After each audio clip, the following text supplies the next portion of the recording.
ना चाहे तो उन्हें कोई दिक्कत नहीं है। पर आप तो कह रहे थे कि लड़के की माँ की तबीयत ठीक नहीं रहती, अक्सर बीमार रहती है। कहीं ऐसा ना हो शादी के बाद हमारी प्रीति को कोई परेशानी हो।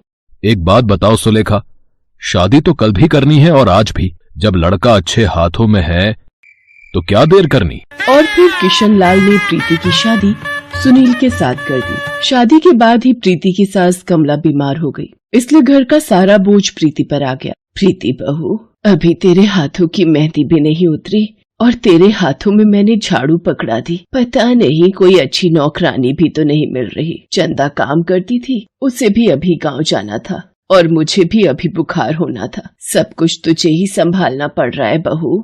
कोई बात नहीं माँ जी, मुझे तो घर का काम करना बहुत अच्छा लगता है। आप आराम करो, मैं आपके लिए गरम गरम अदरक वाली चाय बना कर लाती हूँ। भाभी मेरा लंच पैक कर दो, और बहुत दिनों से भिंडी की सब्जी नहीं खाई, आज वही बना देना। और हाँ, खीरे का रायता भी प्लीज। भाभी, भैया का लंच बाद में पैक करना, मुझे कॉलेज के लिए देर हो रही है। पहले मेरे लिए मिल्क शेक बना दो, और आज मेरी फ्रेंड्स ने बोला था वेजिटेबल पुलाव, वो प्लीज बना कर दे दो, और थोड़े चटपटे बना देना प्लीज। बहू, वो मैं काढ़े का सामान लाया था, वो मुझे सुबह सुबह पीना था, वो बना दिया तुमने? जी बाबूजी, मैं बस अभी बना देती हूँ। प्रीति की उम्र अभी छोटी थी, इसलिए वो अभी फुर्ती से सारे काम निपटा लेती थी। उसे घर के काम करते हुए अभी ज्यादा थकान महसूस नहीं होती थी। प्रीति, मेरी सफेद कमीज मैली पड़ी है, तुम कपड़े धो रही हो तो वो पहले धो देना, मुझे कल जरूरी पहननी है।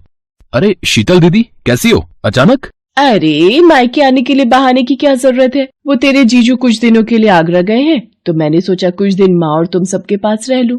बहुत अच्छा किया दीदी, मेरे कॉलेज की भी 2 दिन की छुट्टियां हैं, खूब मस्ती करेंगे। गोलू इधर आ, तू तो बिल्कुल अपने पापा की तरह गोलगप्पा हो रहा है। प्रिया, इसे कुछ मत कह, अपने पापा और दादी को सारी बातें बोल देगा कि तू इसे गोलगप्पा कहकर चिढ़ा रही थी। प्रीति, ये गोलू सुबह से जिद कर रहा है, मामी के हाथ का इडली सांभर खाना है।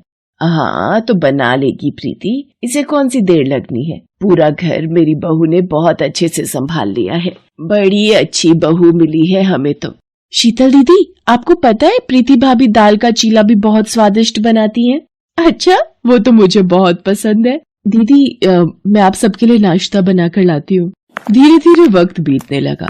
अब कमला की भी तबीयत ठीक होने लगी थी, पर मानो प्रीति के आ जाने के बाद घर में सभी के पैरों में जंग लग गई थी। हर कोई एक दूसरे पर काम डाल देता था। एक दिन कमला की ननद घर आई।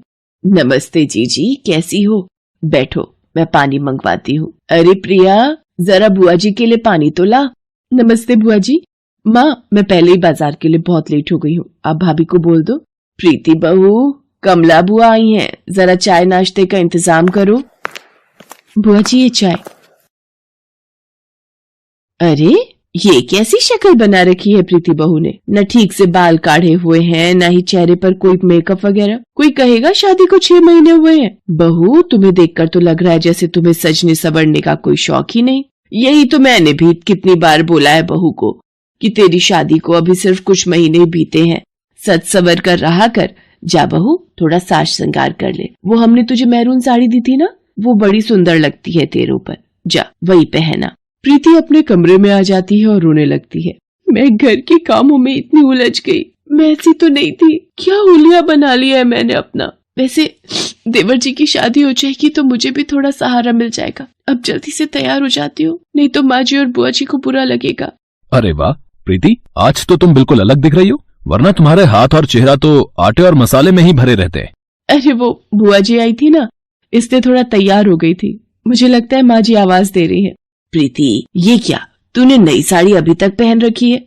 बुआ जी को दिखाना था, वो चली गई, अब किसे दिखाना है? जा जल्दी से कोई पुरानी साड़ी पहना। आज सारे मसाले कूटने हैं, मिर्ची, धनिया, हल्दी और गरम मसाला भी खत्म हो गया होगा, वो भी पीस ले। अब मेरे हाथों में इतनी ताकत नहीं है कि मैं इतना काम कर सकूं। जी माँ जी, मैं अभी सारे मसाले पीस देती हूँ। प्रीति जितने मन से तैयार हुई थी, उतने मन से वो अपने आप को शीशे में कुछ देर निहार भी न पाई थी कि फिर से घर के कामों में लग गई। प्रीति की शादी को धीरे धीरे 2 साल बीत गए। अब उसके एक बेटा भी था। प्रीति घर के कामों में और ज्यादा उलझती गई। प्रीति, 2 दिन बाद मोहित की बारात है और मेरा ब्लाउज अभी तक सिलकर नहीं आया, जरा दर्जी के पास जाकर पता करके तो आ। भाभी, आप बाजार जा ही रही हो तो वहीं एक ताजे फूल वाला बैठता है, उससे कुछ गजरे खरीद लाना। मैं सोच रही हूँ लहंगे के साथ गजरा लगा लूं। प्रीति रुको, मेरा ये साड़ी के साथ का मैचिंग पेटीकोट अगर मिल जाए तो ले आना। प्रीति अपने देवर की शादी में घर और बाजार के कामों में इतनी थक कर चूर हो गई कि शायद बारात में वो खुद ठीक से कंघी भी नहीं कर पाई। प्रीति बहू, जरा मेरी साड़ी का पल्ला तो बना दे। भाभी, जरा ये मेरा जूड़ा पिन लगा देना। प्रीति, ये क्या, तुम अभी तक तैयार नहीं हुई? बस वो मुन्ना के कपड़े बदलने हैं, फिर तैयार हो जाऊंगी। भाभी, जरा मेरे बालों में ये कर्ल मशीन से बाल बना देना।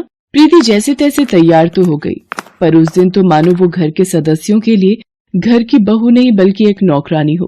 प्रीति को लगा देवरानी आ जाएगी तो घर के कामों में हाथ बटाएगी, पर प्रीति बहू एक काम कर, सुबह की चाय समय से निशा बहू के कमरे में पहुंचाया कर। बड़ी शहर की है, बैठी की आदत होगी उसे। निशा, ये तुम्हारी चाय। शुक्रिया भाभी। अच्छा भाभी, मेरे लिए अभी नाश्ते में कॉर्नफ्लेक्स ही दे देना और दोपहर में वेजिटेबल दलिया बना देना। हाँ निशा भाभी, वेजिटेबल दलिया तो प्रीति भाभी बहुत टेस्टी बनाती हैं। भाभी थोड़ा ज्यादा ही बना लेना, मैं भी वही खा लूंगी। वैसे मोहित, तुम दोनों ने दूसरे शहर में कब शिफ्ट होना है? बाबूजी, निशा ने ऑफिस से 1 हफ्ते की छुट्टियां और ले ली हैं। हम अगले हफ्ते जाएंगे। माँ जी, मैं सोच रही थी शहर जाकर एकदम से नाश्ते का सामान नहीं खरीद पाऊंगी, तो और मोहित को तो घर के। मैं समझ गई निशा बहू। प्रीति बहू एक काम करो, इन दोनों के शहर ले जाने के लिए मठरी, शक्करपारे, बेसन की भुजिया और थोड़ी नमकीन बना लेना। और अब होली भी कुछ दिनों में आने वाली है, थोड़ी गुजिया भी पैक कर दो बनाकर। मेरे दोनों बेटा बहू नौकरी वाले हैं, समय कहाँ मिलेगा कुछ बनाने का दूसरे शहर में। प्रीति को लगा देवरानी आ जाने से उसे सहारा मिलेगा, पर यहाँ तो सब उल्टा हो गया। घर में सब लोग निशा के गुण गाने लगे कि वो पढ़ी लिखी नौकरी वाली है। मोहित और निशा के जाने के बाद एक दिन तो प्रीति के मन का गुबार फूट ही पड़ा। हाँ बहन, मेरी छोटी बहू तो बहुत पढ़ी लिखी और नौकरी वाली है, बहुत बड़ी कंपनी में नौकरी करती है। वैसे प्रीति बहू कितना पढ़ी लिखी है, ये तो 12वीं पास है। घर के काम कर ले वही बहुत है, इसे और कुछ नहीं आता। सुनील, आप कोई अच्छी नौकरी क्यों नहीं ढूंढ लेते? इतने साल हो गए, मैंने इतना सब कुछ इस घर के लिए किया, पर बदले में मुझे क्या मिला?